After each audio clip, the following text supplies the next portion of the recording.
The group stared at one another intently, eyes wide in shock. "Has anyone seen Fluttershy?"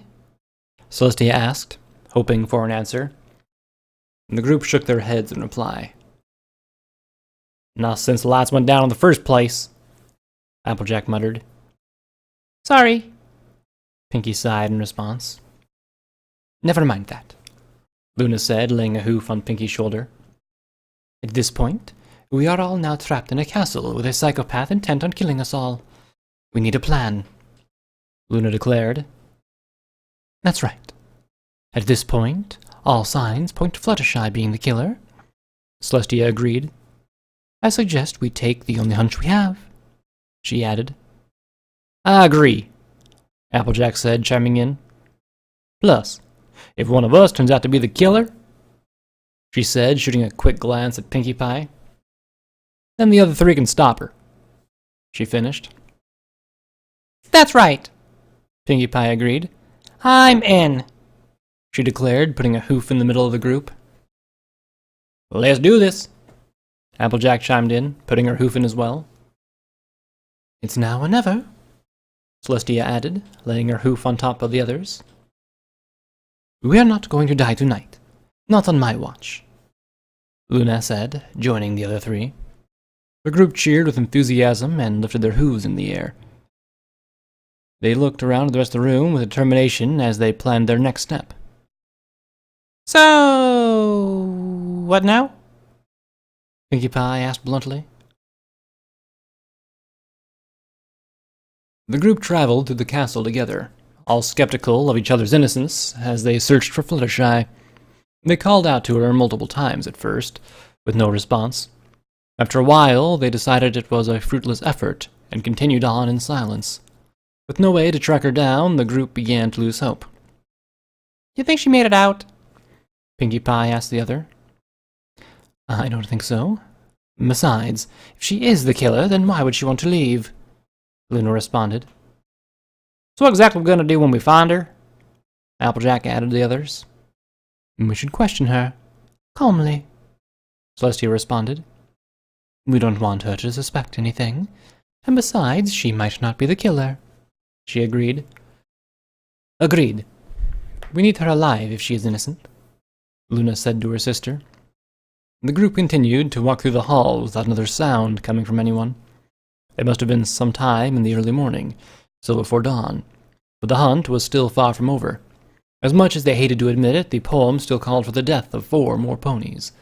They knew that only one person would make it out alive. After a few more moments of search, a muffled cry for help was heard coming from down the hallway. "Anyone else hear that?" Pinkie asked, looking around. "Sounds like it's coming from that door over there," Applejack said, pointing down the hall. The group quickly ran down to the door and surrounded it. The muffled cry was heard again, coming from right behind the door. "That must be her," Celestia whispered to the others. Taking a deep breath, Pinkie walked up to the door and put a hoop on the handle. She closed her eyes and quickly threw open the door. Inside was a coat closet with some of Twilight's winter coats. On the ground was a toppled bookshelf, most likely put away for storage, and a few coats lying on the ground. Suddenly, the pile of coats shifted, and the muffled noises came again. "Fluttershy!" Applejack said quickly, picking up the coats.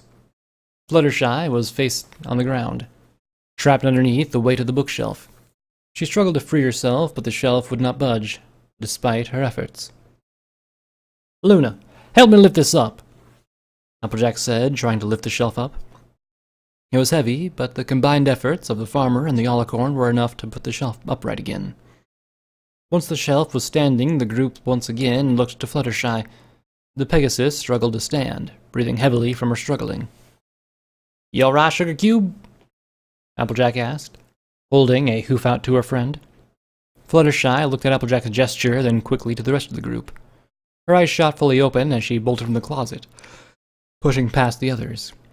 She quickly ran down the hallway and turned left without a second thought. "She's getting away!" Luna yelled as she began to run after Fluttershy. The group sprinted after Luna, trying to catch up to the Pegasus. As fast as Luna was running, Fluttershy was always just out of reach. The group could tell that they were headed back to the main room, and they didn't want to lose her there. As the group turned another corner, their faces fell as Fluttershy was nowhere to be seen. They could still hear her hoofsteps, but they knew that the chase was still on. "Everyone split up!" Luna shouted, continuing to split ahead.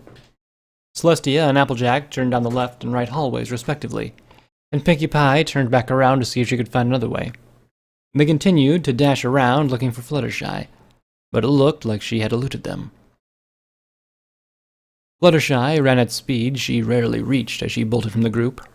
She didn't know how long she'd been stuck in the closet, but she knew she had to get away from the others. She wasn't sure what would happen if they found her, but she feared the worst. She knew she just had to make it until morning, however long that would take. Applejack couldn't believe this was happening. She was sprinting the halls as fast as she could, chasing down Fluttershy like she was a criminal. Fluttershy, one of the sweetest, most innocent, and kindest ponies she knew. Plus, the group was split up once again, with little knowledge of how to meet up again. The killer still yet to be identified. They were all in the final hours of the night. It was 4 versus 1. But Applejack still felt like this was too easy, too convenient, too safe. Luna was right behind her. Every corner she turned, she saw the end of Fluttershy's tail quickly dart behind a corner. Her heart was pounding at rates she wasn't normally used to, but she pressed on, staying one turn behind Fluttershy. "Fluttershy, stop running!" Luna shouted to her friend. The Pegasus made no indication of having heard the princess, or that she cared. As they kept running, Luna's vision began to blur as she was being pushed to her limit, and Fluttershy's gain on her began to grow. With a few deep breaths, Luna picked up her pace to keep up. She couldn't let Fluttershy escape.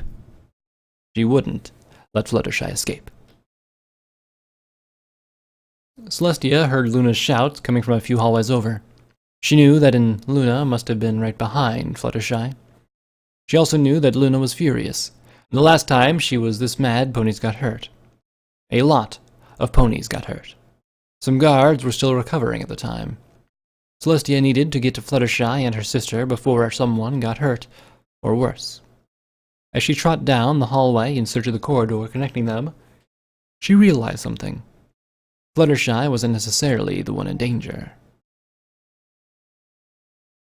"Oh, this is hopeless!" Pinkie Pie shouted to no one in particular as she walked back into the main party room. After Pinkie had turned back to find another way to stop Fluttershy, she ended up walking back the way she came. By the time she thought of going back, it was too late. There would be no way she could catch up to the rest of them. Pinkie took a deep breath and slumped down in a chair, just waiting for someone to show up. The longer she sat in the chair, the more tired she grew. It just dawned on her that she had been up for almost 24 hours, and hadn't had enough sleep. At first, she gave in to the drowsiness, but she knew she had to stay awake in case Fluttershy came back. Sitting back in the chair to prevent herself from sleeping, Pinkie's ears perked up at the rapid hoofsteps coming down the hall. "Stop right there!" Pinkie could hear Luna shout from the same direction. Quickly, Pinkie got out of her seat to help Luna stop Fluttershy. Pinkie began running towards the hallway just as Fluttershy was entering the room. Fluttershy's eyes went wide as she saw the pink pony bolting towards her, and so Fluttershy began running towards the opposite side of the room. Just as Fluttershy was about to get away, Applejack and Celestia entered from the room's 2 other hallways, blocking Fluttershy's exits. "It is over, Fluttershy! We have you surrounded!" Luna panted as she slowed to a stop. "Stay away from me!" Fluttershy shouted, her arms darting from one pony to another. "Calm down, Sugar Cube.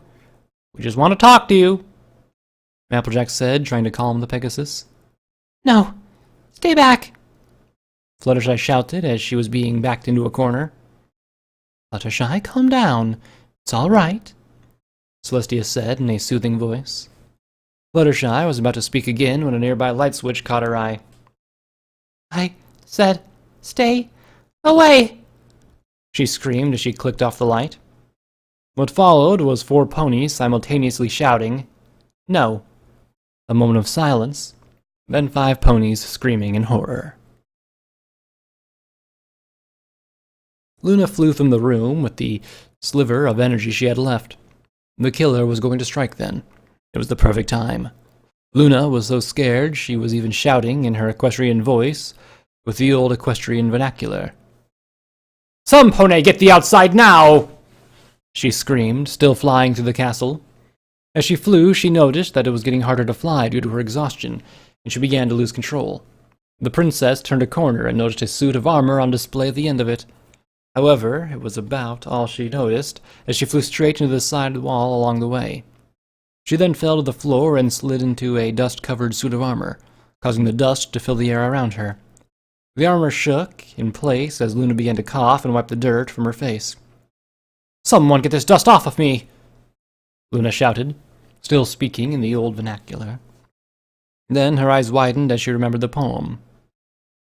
"Bit the dust," she thought to herself.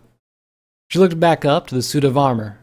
The suit of armor shook and rattled because of the collision, and Luna knew it was too late to move. Piece by piece, the armor came tumbling down on top of her, the heavy iron plating causing the armor to crash her fragile wings and injure the rest of her. She turned to move and found that the armor was too heavy and kept her in place. Then she looked up to see the final piece of the armor falling off the stand. The final piece was the right hoof, holding a gleaming iron sword. The sword fell straight into Luna, blade parallel with the ground. With one final moment, Luna closed her eyes as the blade sliced through her back, quickly, cleanly. The sword fell to the ground with a loud clash, as Luna's body went limp, still crushed under the armor. A pony bit the dust, and then there were 4.